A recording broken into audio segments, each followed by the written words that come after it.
Well, Christmas is over, and I hope that despite all the difficulties of the past 9 months, you found joy and comfort in that celebration. It was certainly very different this year, but maybe like me, you were able to make contact with your loved ones either in person or by a virtual meeting. Now here we are 2 weeks later, into the season of Epiphany and celebrating Baptism Sunday. We meet up with Jesus again, unfortunately not by a Zoom call, but in the reading set for the day. He is now an adult, about to be baptized by his cousin John in the River Jordan. The close attention to detail here is in stark contrast to the scant information that we have about Jesus growing up. From this, perhaps we may assume that his upbringing was just very ordinary. We do know that there was at least one defining moment. You may remember that when he was 12, Jesus went on a pilgrimage with his parents and a large group of their relatives to Jerusalem. On the day of their return home, Jesus lingered in the temple. Mary and Joseph headed back home, and it was only after a day of travel that they realized that he was missing. They returned to Jerusalem and found him 3 days later in the temple in deep discussion with the elders. He amazed everyone, and when admonished by Mary, gave this well-known reply: "How is it that you sought me? Did you not know that I must be in my Father's house?" I wonder what Mary and Joseph made of that. There is nothing else recorded which could herald the momentous events to come. And indeed, momentous they were. If the baptism of Jesus was the starting point, thereafter his teaching, preaching and healing were to change the world and human lives forever. The starting point was spectacular. I haven't seen any doves or sudden, unexplained bright lights at any of the baptisms that I've attended. But at that one moment in history, humanity and divinity, complexity and simplicity came together as one. Just as those gathered on the riverbank encountered the excitement of change and new beginnings, so we stand at the beginning of a new year.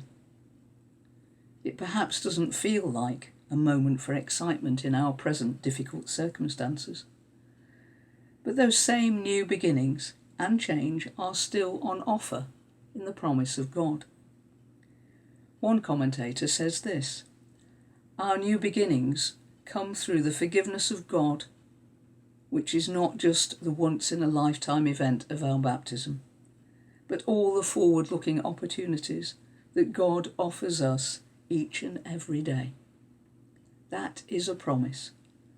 So maybe we should be looking for what we can do rather than what we cannot. That set me thinking. All around us, there must be opportunities to do something to change things for the better, even in hard times.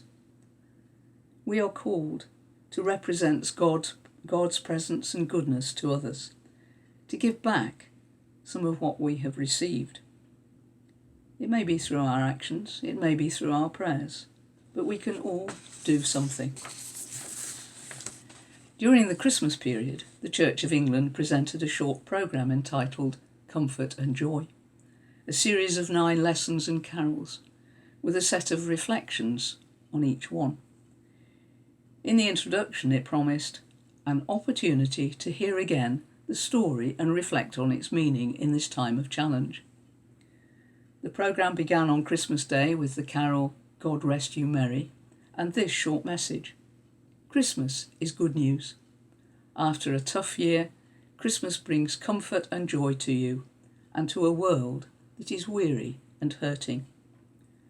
The message of the baby born in Bethlehem is that God is in the mix. God does not stand off, watching from a distance. God comes to us, walks with us, and stays with us. The last session on the 2nd of January focused on my favourite carol, In the Bleak Midwinter, and on the question posed by words of the last verse, what can I give him? The text read, today's beautiful poem carol lays out 3 different reactions to the arrival of God. The earth is hard, unresponsive, cold and bleak. The heavens are ablaze with angels singing holy, holy, hallelujahs. But the mother of God holds the baby and kisses him. It finished with this comment, you don't need to be high and holy to worship God. Be like Mary. Open your heart and love him. In the reflection for that day, the author wrote of the trust shown and shared between Simeon and God. Cradling the light of the world to his heart, Simeon explodes with praise. It didn't look like much, but Simeon was the first person to recognize Jesus for who he truly was. From trust, trust grows, and from love flows the expression of love, dramatic and imperceptible, which can bring life to the bleakest of winters.